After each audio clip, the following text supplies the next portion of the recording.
News Bangladesh, সংবাদ দিনের শেষে। জাতীয় সংবাদ। বাংলাদেশের অর্থনীতির উপর শ্বেতপত্র তৈরির জন্য গঠিত কমিটির চূড়ান্ত প্রতিবেদন জমা দেওয়া হয়েছে। সরকারের সচিব, ব্যবসায়ী, নাগরিক সহ সংশ্লিষ্ট ব্যক্তি, প্রতিষ্ঠান ও সংগঠনের সঙ্গে 3 মাস আলোচনা, পর্যালোচনা, তথ্য উপাত্ত সংগ্রহ ও যাচাই বাছাইয়ের পর এ সংক্রান্ত প্রতিবেদন প্রস্তুত করেছে অর্থনীতির শ্বেতপত্র প্রণয়ন কমিটি। আজ বিশিষ্ট অর্থনীতিবিদ এবং অর্থনীতিতে অনিয়ম ও দুর্নীতি তদন্তে গঠিত শ্বেতপত্র প্রণয়ন কমিটির প্রধান ড. দেবপ্রিয় ভট্টাচার্যের নেতৃত্বে গঠিত কমিটি প্রধান উপদেষ্টার কাছে প্রতিবেদনটি জমা দেয়। দেশের ক্রান্তিকালে দিনরাত সেনা সদস্যরা আইনশৃঙ্খলা রক্ষায় পরিশ্রম করে যাচ্ছেন উল্লেখ করে সেনাবাহিনী প্রধান জেনারেল ওয়াকারুজ্জামান বলেছেন, সামনের ডিফিকাল্ট সময় পার করে দেশ ও জাতিকে নিরাপদ জায়গায় আমরা নিতে চাই। আমরা সবাই মিলে একসঙ্গে কাজ করলে ইনশাআল্লাহ দেশের ক্রান্তিলগ্ন থেকে দেশকে উদ্ধার করতে সক্ষম হব। আজ ঢাকা সেনানিবাসে আর্মি মাল্টিপারপাস কমপ্লেক্সে বীর মুক্তিযোদ্ধা সেনা সদস্যদেরকে সংবর্ধনা এবং সেনাবাহিনীর শান্তিকালীন পদক অনুষ্ঠানে তিনি এই কথা বলেন। সেনাপ্রধান বলেন, সেনাবাহিনী দেশের ক্রান্তিকালে অনেক ভালো কাজ করে যাচ্ছে।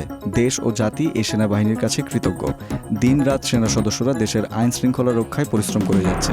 এছাড়া দেশ ও জাতি গঠনের বিভিন্ন কাজে আমরা নিয়োজিত আছি। ইউএন মিশনে বিশ্ব শান্তি রক্ষায় আমরা কাজ করে যাচ্ছি। দুর্যোগে ত্রাণ বিতরণেও কাজ করছি এবং আমরা পারদর্শিতা অর্জন করেছি। কক্সবাজার থেকে সেন্ট মার্টিন নৌ রুটে পর্যটকবাহী জাহাজ চলাচল শুরু হয়েছে। পর্যটকদের স্বস্তির পাশাপাশি পর্যটন সংশ্লিষ্টদের মুখে হাসি ফুটেছে। আজ সকাল 10টার দিকে প্রথম দিনে কক্সবাজার শহরের নুনিয়াছড়ার BIWT ঘাট থেকে 620 যাত্রী নিয়ে সেন্ট মার্টিনের উদ্দেশ্যে ছেড়ে যায় 12 আউলিয়া নামক জাহাজটি। সেন্ট মার্টিন পর্যটকবাহী জাহাজ মালিকদের সংগঠন sea cruise operator owners association of Bangladesh সাধারণ সম্পাদক হোসাইন ইসলাম বাহাদুর বিষয়টি নিশ্চিত করেছেন।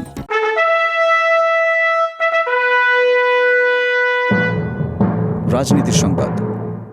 বহুল আলোচিত 21 আগস্ট গ্রেনেড হামলা মামলার ডেথ রেফারেন্স আপিল ও জেল আপিলের রায় দিয়েছেন হাইকোর্ট। রায়ে বিএনপির ভারপ্রাপ্ত চেয়ারম্যান তারেক রহমান সহ সব আসামিকে খালাস দেয়া হয়েছে। সেই সঙ্গে মামলার অভিযোগপত্র অবৈধ ঘোষণা করা হয়েছে। একই সঙ্গে রায়ের সব আসামিকে খালাস দেন আদালত। বিচারপতি AKM আসাদুজ্জামান ও বিচারপতি সৈয়দ এনায়েত হোসেনের বেঞ্চে এই রায় ঘোষণা করেন। রায়ের পর্যবেক্ষণে আদালত উল্লেখ করেছেন, 21 আগস্টের হামলার জন্য যে গ্রেনেড সরবরাহ করা হয়েছিল তা অভিযোগপত্রে কোনো তদন্ত কর্মকর্তা উল্লেখ করেননি। তদুপরি গ্রেনেড কে ছুঁড়েছে তাও কোনো সাক্ষী নির্দিষ্ট করেননি। আন্তর্জাতিক। মালয়েশিয়ার উত্তরাঞ্চল ও থাইল্যান্ডের দক্ষিণাঞ্চলে কয়েক দশকের মধ্যে সবচেয়ে ভয়াবহ বন্যায় মৃতের সংখ্যা বেড়ে অন্তত 12 জনের মৃত্যু হয়েছে।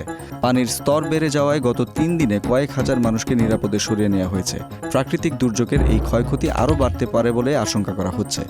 শনিবার গণমাধ্যমকে দেশটির কর্তৃপক্ষ এই তথ্য জানিয়েছে। সবচেয়ে বেশি মানুষ বন্যায় ক্ষতিগ্রস্ত হয়েছে মালয়েশিয়ার উত্তর পূর্বাঞ্চলীয় কেলান্তান রাজ্যে। তথ্য প্রযুক্তির সংবাদ। কারো সঙ্গে যোগাযোগ করা, শপিং করে বিল মেটানো থেকে শুরু করে বাস, ট্রেনের টিকিট কাটা, সিনেমা দেখা সবই সম্ভব এখন স্মার্টফোনে। তবে ফোনের সবচেয়ে বিরক্তিকর বিষয় হচ্ছে স্প্যাম কল এবং মেসেজ। এখন এসব বিরক্তিকর স্প্যাম কল ও মেসেজ আসা বন্ধ করতে পারবেন ফোন থেকেই। অ্যাপের মাধ্যমে স্প্যাম কল ব্লক করার জন্য কিছু সেরা অ্যাপ্লিকেশন হলো ট্রুকলার। এর সাহায্যে সহজেই স্প্যাম কলগুলো ব্লক করা যেতে পারে। কেউ যদি স্প্যাম কলগুলোকে ব্লক করতে কোনো অতিরিক্ত অ্যাপ্লিকেশন ব্যবহার করতে না চান, তাহলে ম্যানুয়ালি স্প্যাম কল ব্লক করতে পারবেন। এজন্য প্রথম ধাপে নিজেদের অ্যান্ড্রয়েড ডিভাইসের ডায়ালার খুলতে হবে এবং যে নম্বর থেকে স্প্যাম কল আসে সেটিতে ক্লিক করতে হবে। ব্লক করার জন্য অ্যাড টু ব্ল্যাকলিস্ট নামের একটি বিকল্প পাওয়া যাবে। সেটিতে ক্লিক করতে হবে, এরপর নিশ্চিতকরণের জন্য ক্লিক করলেই হয়ে যাবে। খেলার সংবাদ।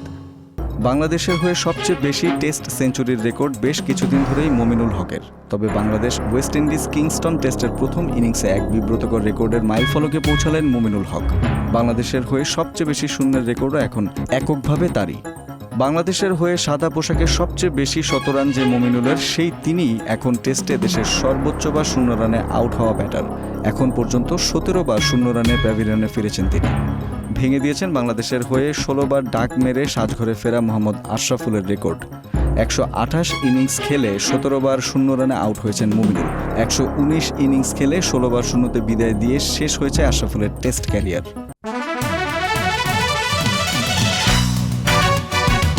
সংস্কৃতি বিনোদন।